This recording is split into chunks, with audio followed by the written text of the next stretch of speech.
Baik, selamat datang. Selamat bergabung dalam mata kuliah Akuntansi Keuangan Lanjutan yang kedua. Nah, karena minggu yang pertama saya sudah menjelaskan tentang silabus, maka dari itu sekarang saya akan masuk kepada materi ya. Kita langsung lanjutkan dengan materi sesuai dengan topik yang telah di-share melalui rencana pembelajaran semester. Oke, kita mulai saja.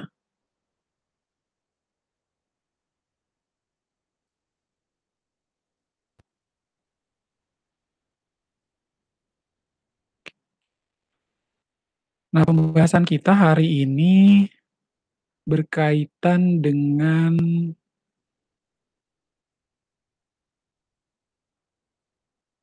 hubungan akuntansi, hubungan kantor pusat dan juga cabang. Ya, bagaimanakah hubungan atau interaksi antara induk dengan anak perusahaan, misalnya induknya ada di Jawa, anak perusahaannya ada di Kalimantan, Sulawesi, Sumatera, dan lain sebagainya. Nah, kita di sini akan membahas tentang hal tersebut ya. Di sini saya kasih judul D3 Akuntansi, tapi sebenarnya karena saya dosen tetapnya di D3 Akuntansi, maka saya kasih judul D3. Tapi materi itu yang akan dibagikan kepada mahasiswa adalah sama, standarnya adalah standar S1 ya. Jadi ini hanya sekedar judul saja, jadi tidak ada hubungannya nih D3 atau S1, tapi karena materinya itu adalah untuk materi mahasiswa S1. Nah, kita lanjutkan. Seperti apa sih di dalam kantor cabang? Ya, untuk kantor cabang, struktur organisasi dan kegiatan tidak terlepas dari kantor pusat ya. Bahwa teman-teman tahu kalau cabang itu bisa ada karena ada kantor pusat.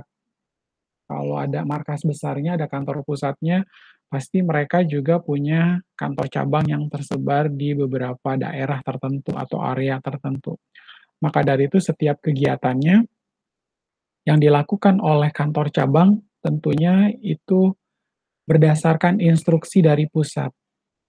Ya, sehingga kantor cabang ini bertanggung jawab penuh atas segala aktivitasnya ke manajemen kantor pusat. Setiap kali ada penjualan, ya, atau ada pembelian, lalu transaksi-transaksi seperti pembayaran pajak di cabang, lalu harus melakukan pembayaran gaji ke karyawan dan lain sebagainya yang ada di cabang tentu harus di-report kepada siapa? Kepada kantor pusat. Ya, laporan keuangannya itu nanti di-share. "Pak, laporan keuangannya di-share secara manual?" Enggak, ya. Biasanya laporannya secara online, jadi lebih memudahkan ya, pusat itu tinggal tarik data aja. Si cabang udah input, si pusat tinggal menarik datanya saja, seperti itu. Kemudian, kegiatan kantor cabang itu tidak terbatas pada usaha untuk memperoleh pesanan saja, tetapi juga usaha untuk memenuhi pesanan yang dapat diambil dari persediaan sendiri maupun persediaan kantor pusat. Ya, jadi si cabang ini, dia bukan sekedar memperoleh pesanan, order terus ya, tapi dia juga sometimes nih, dia ngambil persediaannya dari persediaan dia pribadi atau persediaan dari kantor pusat. Ya kan sama-sama satu perusahaan ya, ibaratnya induk sama anak perusahaan ya, kenapa nggak ambil aja dari induk, daripada harus beli lagi dari luar ya. Si induk berbaik hati langsung dia kasih aja persediaan, tapi tidak diberikan secara gratis juga, ada pembayaran cuma harganya mungkin jauh lebih murah, ya mungkin jauhnya di bawah harga pasar. Ya jadi si kegiatan kantor cabang ini tidak terbatas kepada usaha untuk memperoleh pesanan, tapi juga memenuhi pesanan yang dapat diambil baik dari perusahaan sendiri maupun persediaan kantor pusat. Kemudian yang ketiga, investasi kantor pusat ke cabang tidak hanya sebatas pada modal kerja saja, tetapi semua fasilitas yang dibutuhkan dalam mendirikan kantor cabang dan permulaan operasinya kantor cabang.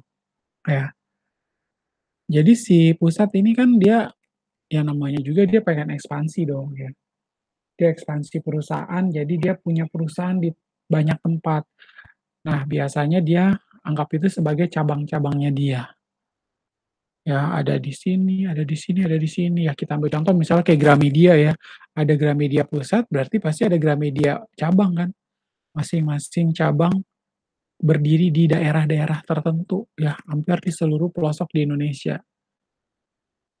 Nah, maka dari itu investasi kantor pusat ke cabang itu tidak hanya sebatas kepada modal kerja saja, tetapi semua fasilitas yang dibutuhkan dalam mendirikan kantor cabang dan permulaan operasinya kantor cabang.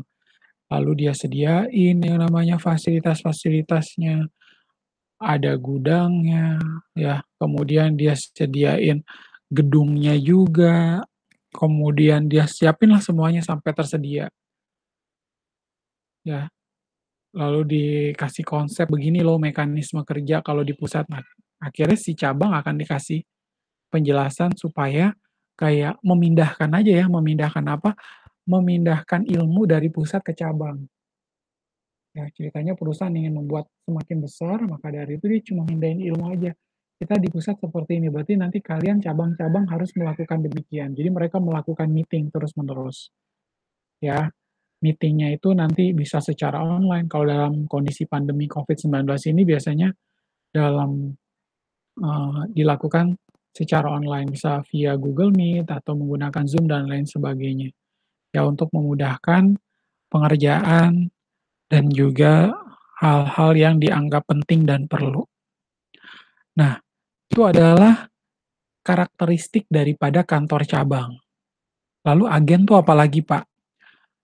Kalau tadi kita lihat kantor cabang sudah dapat gambaran ya, agen itu nggak bisa disamain dengan kantor cabang.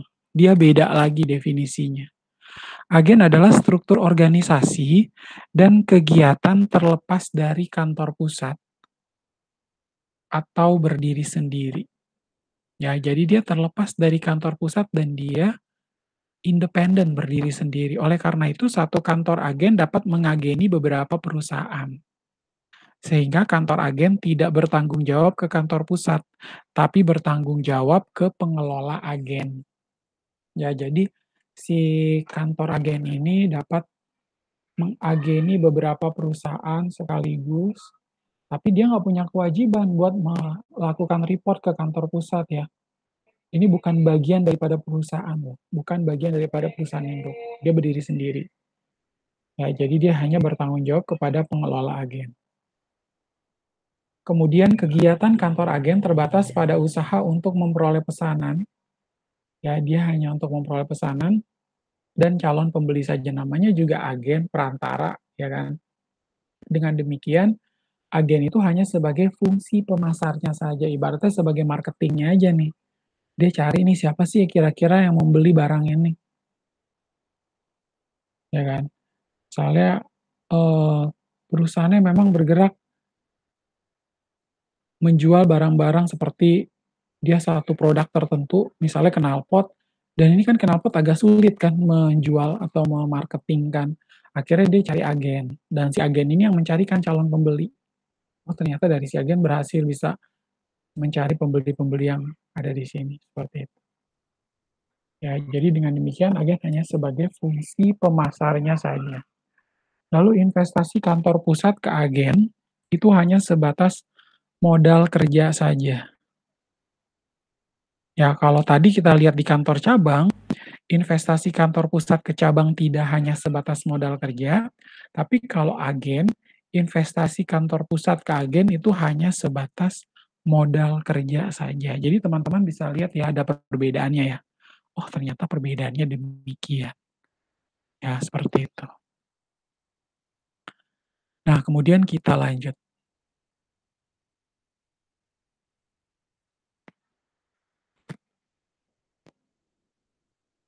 Nah, ada dua sistem yang digunakan dalam pencatatan sistem akuntansi hubungan cabang dengan pusat, yaitu melalui sistem sentralisasi dan juga sistem desentralisasi. Ya, kalau teman-teman masih mengingat model ini, kalau sentralisasi berarti pusat ya Pak yang menentukan, tapi kalau yang desentralisasi berarti dia kasih pendelegasian wewenang kepada masing-masing cabang untuk melakukan apa? Melakukan penjualan, atau mengambil keputusan sendiri, melakukan pembelian, bayar gaji karyawan, dan lain sebagainya, atau melakukan operasional perusahaannya itu secara desentralisasi, ya, dikasih kebebasan dari pusat.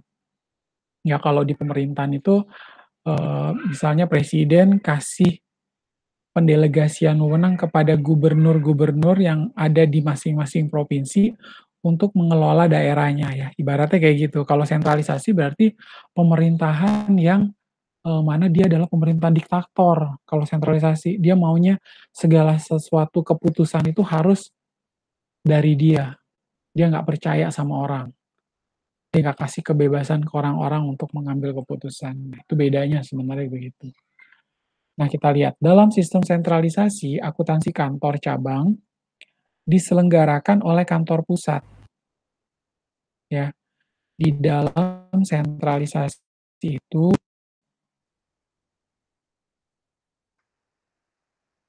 untuk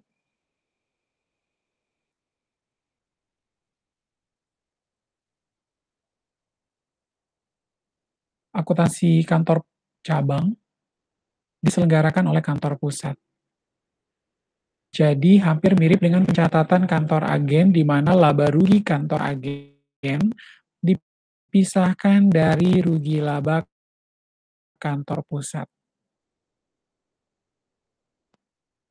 Ya, jadi si pusat ini, akuntansi kantor cabang itulah yang diselenggarakan oleh kantor pusat, semuanya langsung ditangani, di-handle oleh si pusat. Ya, jadi tuh hampir mirip dengan pencatatan kantor agen di mana rugi laba kantor agen dipisahkan dari rugi laba kantor pusat. Iyalah harus dipisahin, namanya juga agen bukan bagian dari perusahaan induk, pasti mereka maunya pisah-pisah dong bikin laporan laba rugi. Udah dijadiin satu, entar gue nggak tahu gimana hitung-hitungannya kan, jadi lebih baik dipisahin. Itu kalau sentralisasi. Lalu bagaimana kalau, eee, seperti apa sih mekanismenya? Nah, di dalam sistem sentralisasi ini. Nah, sistem ini cocok dipakai apabila kantor pusat, ya sistem ini cocok dipakai apabila kantor cabang letaknya dekat dengan kantor pusat dan kegiatan kantor cabang masih terbatas atau kantor cabang masih relatif kecil. Kalau kantor cabangnya kecil, ya udah, mau nggak mau banyakan lebih di-handle oleh pusat. Tapi kalau kantor cabangnya udah hampir besar, ya ngapain ya, biar aja si cabang yang mengambil keputusan, memutuskan, membuat laporan keuangan sendiri, ya kan. Tinggal nanti si cabang itu report ke pusat.